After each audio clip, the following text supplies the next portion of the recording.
semuanya, perkenalkan nama saya Olivia Febrina. Di sini ada rekan saya Fajar Alfa, dan di samping kita ada Bapak Muhammad Yunus, SPD selaku Kepala Sekolah SMK Kesehatan Bandar Lampung.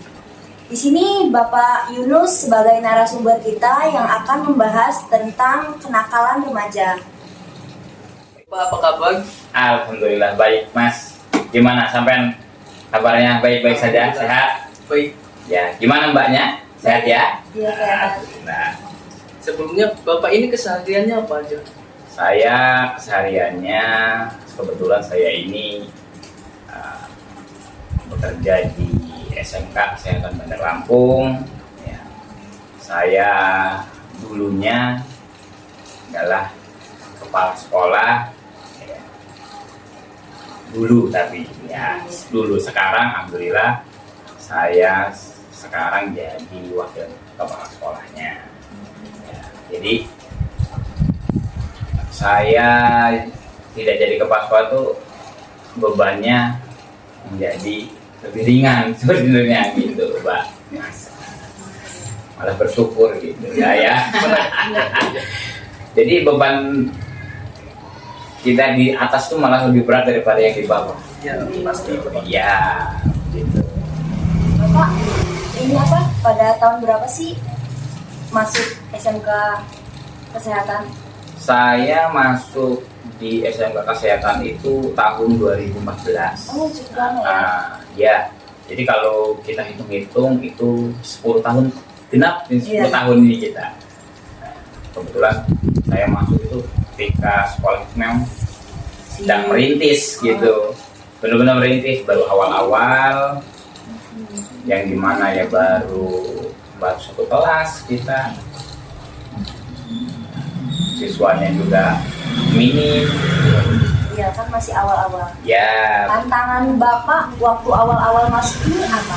ya, dulu sih kita ya dulu 2014 itu saya itu baru lulus ya, jadi baru lulus kuliah, kemudian dibebankan untuk jadi pendidik.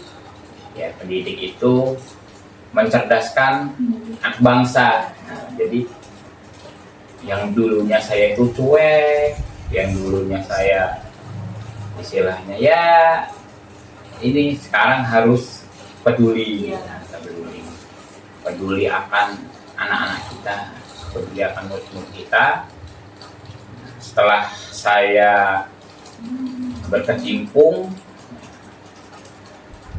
cukup lama, dan ketika awal-awal itu kenakalan remaja itulah yang kadang-kadang kita nakalnya kita dulu dengan nakalnya ketika anak-anak sekarang berbeda gitu. Jadi cukup mempelajarinya cukup sulit lah kalau bagi saya gitu. Kalau dulu itu kenakalannya tuh seperti apa sih, Pak? Kalau dulu zaman saya ya, dan saya juga dulu kan sekolah. Nah, dulu sekolah ya paling ya ngerokokan, kaburan, istilahnya. Kaburnya bukan kabur nggak sekolah, tapi sekolah nggak hadir di kelas gitu. Kalau dulu, nah, Balap-balapan juga nggak sih, Pak? ya sebagian lah kalau mungkin teman-teman yang lain kayak gitu. Cuman kalau saya ini nakalnya tetap sekolah, cuman ya agak bolos-bolos sedikit gitu ya. Tetapi jadi ketika pas nakalnya yang pada tahun 2014 itu berbeda ternyata. Beda generasi, beda pemikiran gitu kan. Mereka kadang-kadang kalau kita yang penting kan sekolah, kalau kita kan berpikirnya seperti itu kan. Kalau kita kan berpikirnya ya walaupun semangatnya apa yang penting sekolah, mau tidur di kelas, mau apa itu enggak. Pemikiran ternyata kita, mereka lebih senang dengan di luar, lebih bebas di luar daripada itu. Terus Nah, Bapak ini kan guru di SMK Kesehatan. ya, Nah, jadi Bapak itu di SMK itu ngajar apa? Apa kesehatan atau apa? kebetulan kita SMK Kesehatan itu cuman ada satu ini ya, jurusan mas. Jurusannya itu adalah farmasi. Jadi kesehatan itu kan banyak tuh. Nah, ada kedokteran, ada perawat. Nah, kebetulan sekolah kita farmasi. Nah, farmasi itu tentang ya obat-obatan, ya obat-obatan lah. Yang mereka kalau di ketika di dunia kerja namanya asisten, kalau nggak salah ya, asisten apoteker, pokoknya ada asistennya lah pokoknya. Itu dia bukan dia langsung terjun ke, Dia sebagai asisten. iya dia bukan terjun langsung ke apa namanya Ke rumah sakit. ke pasien langsung gitu. Dia hanya Mengerti ya. cuma juru racik lah kalau sekarang namanya juru racik. Oh, jadi bapak itu ngajar gitu kok? Ya enggak, itu kalau ininya jauh. Saya itu Apa? saya ngajarnya kebetulan bidang studi matematika saya. MTK. Iya, matematika. Yang gimana kalau ada julukan, walaupun ada badai, Iya, hujan. walaupun ada hujan, Tetap matematika harus datang gitu. Apa emang betul itu? Ya kebetulan, Benar. ya kebetulan benar gitu lah. Selalu ingat punya tanggung jawab itu. Itu Pak, kan biasanya kalau anak SMK atau SMA itu kan biasa kan kalau laki-laki gitu tawuran. Itu kan biasanya tuh antar sekolah. Suka juga kan ada ketahuan sama polisi, tuh gimana sih cara Bapak nanganinnya gitu? Kalau kebetulan kalau di SMK Kesehatan itu kan hampir mayoritas adalah perempuan. Oh iya. Tapi ya lepas dari itu ada juga laki-laki. Kami juga sering, kadang-kadang ada juga siswa kita bukan jadi pelopor tapi ikut-ikutan. Nah, ikut-ikutan itu ya tawuran, kemudian ada berdendam, adu domba. Oh iya. Sekarang tipenya itu mereka senangnya adu domba antara A dan B, ya ngadu C. Iya. Jadi seperti itu. Nah, apa sih tindak lanjut kita kan, gitu kan? Tindak lanjut kita itu pertama kita memberikan kesadaran ke siswanya bahwasanya kamu itu sebenarnya diadu domba, gitu kan? Diadu domba dengan pihak yang lain. Karena kalau setelah pernah kita tangkap tangan, ya, ternyata mereka tidak saling mencari, hanya menerima laporan, si A mencari si B dicari si A, ternyata itu adu-aduan saja, sehingga mereka sadar. Kemudian kita komunikasikan ke orang tua, supaya orang tua juga ikut mengawasi. Karena selepas dari sekolah, yang mengawasi juga orang tua kan. Nah, Bapak kan saya baca profil Bapak ini dulunya itu seorang atlet Pak ya kan? Ya, betul nggak? Alhamdulillah. Ya nggak?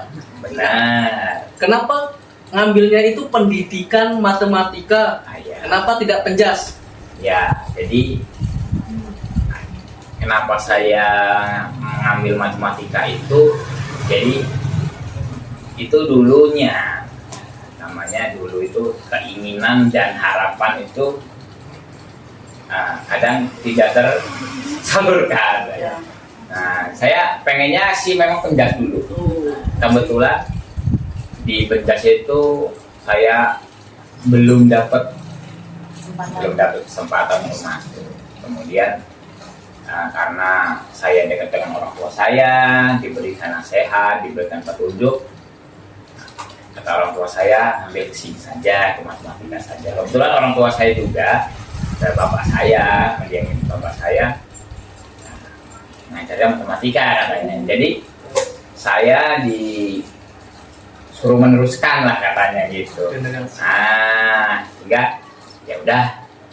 Nah, karena petunjuk orang tua, ya kita nurut, manut. Kalau istri bapak kerjanya itu apa pak? Kebetulan alhamdulillah guru istri saya juga sebagai pendidik, pendidik di SDN 2 Sari. Dulunya istri saya itu ngambil PPKN dulu, jurusan PPKN di Unila. Di Unila, iya. Kemudian kuliah lagi PGSD. Oh jadi itu apa? PKN-nya itu udah selesai atau belum pak? PKN-nya sudah selesai. Iya. Ngambil S2 gitu. Enggak, itu ngambil S1 lagi di PGSD. Gitu. Terus gimana sih Pak, Bapak melibatkan siswa, guru, dan orang tua dalam upaya memperbaiki di lingkungan sekolah gitu? Jadi kita bangun komunikasi antara guru, murid, dan orang tua supaya satu suara. Jadi ketika anaknya tidak sekolah, anaknya sakit, anaknya kemanapun itu, kita menerapkan tidak ada izin di sekolah itu tidak ada izin menggunakan surat kecuali orang tua yang menelpon. Kemudian kalau bersurat menggunakan surat kesehatan. Iya sih. Banyak sih pak, suka nulis sendiri pak. Benar. Sekarang kan anak sekarang lebih pintar kan. Nah, kita itu takutnya seperti itu. Jadi nanti berangkat ngomong sama orang tua berangkat, nggak nyampe ke sekolah. Kemudian setelah dia nggak masuk, umpamanya Alpas 2 hari, kami telepon orang tua. Kami selalu men-save nomor orang tua. Jadi apa kegiatannya, ada surat apa, kita ada grup memang khusus untuk orang tua. Ya. Komunikasi itu sangat penting ketika sekolah, orang tua, guru. Itu kita sama-sama menjalin untuk menjaga siswa itu. Ya, insya Allah tidak ada miskomunikasi. Kadang-kadang kan, anak saya baru dipanggil gitu. Anak saya sekolah terus kok gitu kan. Seperti itu kan kadang-kadang kalau kita lihat ada penyalahan-penyalahan di sekolah. Kalau ini kan benar-benar sama-sama menyaksikan. Orang tua menyaksikan anak ini nggak masuk, sekolah menyaksikan ini nggak masuk. Di sekolah bapak kan rata-rata cewek nih pak. Ya, benar. Nah, itu yang paling nakal atau bandel itu seperti apa pak? Nah, kalau cewek, nakalnya cewek ini, ya, nakalnya cewek ini kalau di sekolah saya ya sebatas dandan saja sih. Ya, make upnya berlebihan gitu. Kalau kita dilarang mereka bawa lipstick, bedak. Yang kita perbolehkan hanya bawa ya parfum boleh kan, yang wajar-wajar saja. Adapun mereka bedakan yang wajar-wajarnya monggo gitu. Itu yang paling biasanya sih. Ya kalau perempuan kan gitu. Kemudian menggunakan baju yang lebih ketat. Berarti kalau berantem nggak ada pak? Ada. Kalau berantem itu mereka nggak berantem sih ya, cuman yang paling musuhan gitu aja, nggak berantem. Geng-gengan biasanya. Guru BK kita sudah membaca itu. Kalau udah geng-gengan langsung dipecah itu gengnya itu, langsung dibubarkan istilahnya. Selama Bapak jadi kepala sekolah di SMK Kesehatan tuh program apa aja sih yang udah Bapak jalankan? Visi misi sih. Visi misinya ya pastinya kalau visi misi itu semua bagus ya. Nah, nggak ada yang visi misi itu jelek. Alhamdulillah visi misi yang setelah saya jalankan yang ditargetkan oleh atasan saya itu sudah hampir 80% terlaksana semua ya. Yaitu pertama menyalurkan semua alumni. Nah, alumni itu yang bekerja, yang mau kuliah itu harus tersalurkan semua. Mereka kita tanya, mau bekerja atau mau kuliah? Kalau mau kuliah kita salurkan. Yang jika memang kendalanya mereka nggak mau kerja, mau kuliah tapi kendala dana, itu nanti kita cari solusinya gitu. Biasanya kuliahnya itu di mana, Pak? Kalau Langganan lah biasanya kos. ya, jadi kita sudah bekerja sama dengan Universitas Mahayati untuk yang kuasanya, kemudian Kesehatan. UTB, kemudian Poltekkes gitu. Jadi mereka, kita mau kemana mereka, supaya memang kendala dana ya kita ajukan, kita salurkan. Ada namanya program pemerintah yang memang untuk mahasiswa atau orang yang memang kurang mampu. Nah, itulah yang kita KIP itu ya? Ya KIP, PIP kan itu kan. Nah, itu KIP itu kan bisa memang program pemerintah yang dimana orang memang tidak mampu sebenarnya. Tidak mampu, terus kita salurkan dari. Kan ada sifat apa? Kalau KIP atau apa? PIP. Ya, PIP itu biasanya itu ada salah orang lah. Iya. Biasanya kayak orang udah mampu itu dapet. Nah, sebenarnya itu enggak sih ya. Enggak ya, Pak ya? Enggak ya. Karena dari sekolahnya itu gini.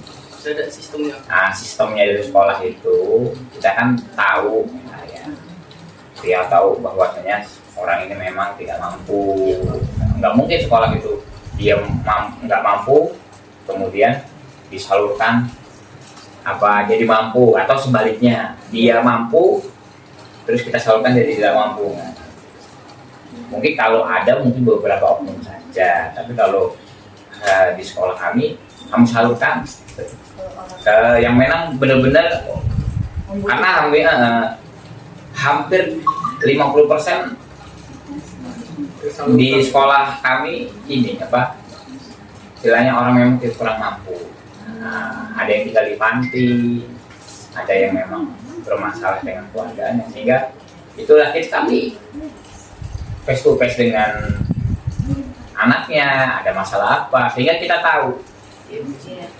Jadi enggak kalau salah sasaran ini mampu gitu ya, mungkin ketika dia mampunya ketika beranjak ekonominya menaik kan nggak laju-laju ketika dia pengajuan, kemudian mungkin ketika prosesnya dia jadi mampu gitu.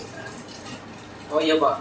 Nah, kita untuk Bapak gimana sih motivasi biar bisa sukses lulus kuliah cepat langsung bekerja? Nah, jadi kalau untuk adik-adik sekalian, kalau mau cepat lulus, cepat bekerja, ya, pertama adalah jujur dan tekad kuat. Jadi kalau kita berani jujur dan bertekad kuat, kemana saja kita mampu, kemana saja kita berani. Jangan sampai karena kejujuran kita tidak berani. Saya ini nggak bisa bohong gitu. Ada bahasa seperti itu. Waduh, jadi kayak gitu, saya ini nggak bisa bohong. Jadi dong malah harusnya berani. Kalau masalah pekerjaan itu rezeki ya, biasanya kalau memang kita sudah tekadnya sudah dari kita mau lulus itu sudah tekadnya sudah tinggi, ya mau dapat kerjaan tuh insya Allah gampang, udah terpandang duluan. Saya mau kerjanya di sini. Saya juga seperti itu dulu. Udah punya target ya, Pak? Iya, udah punya target duluan. Jadi lulus. Ketika lulus, saya mau bekerja di sekolah. Pertama kali saya pengen orang dekat saya yang menikmati ilmu saya. Pengen orang terdekat dulu. Jangan sampai orang jauh dulu yang dekat, yang nikmatin saya, orang dekat terdekat saya dulu, sehingga ketika orang dekat saya sudah, baru saya. Jadi begitu juga saya ke dulu menjadi atlet itu ya gitu. Adik-adik saya dulu, nah, baru jika orang luar membutuhkan baru saya.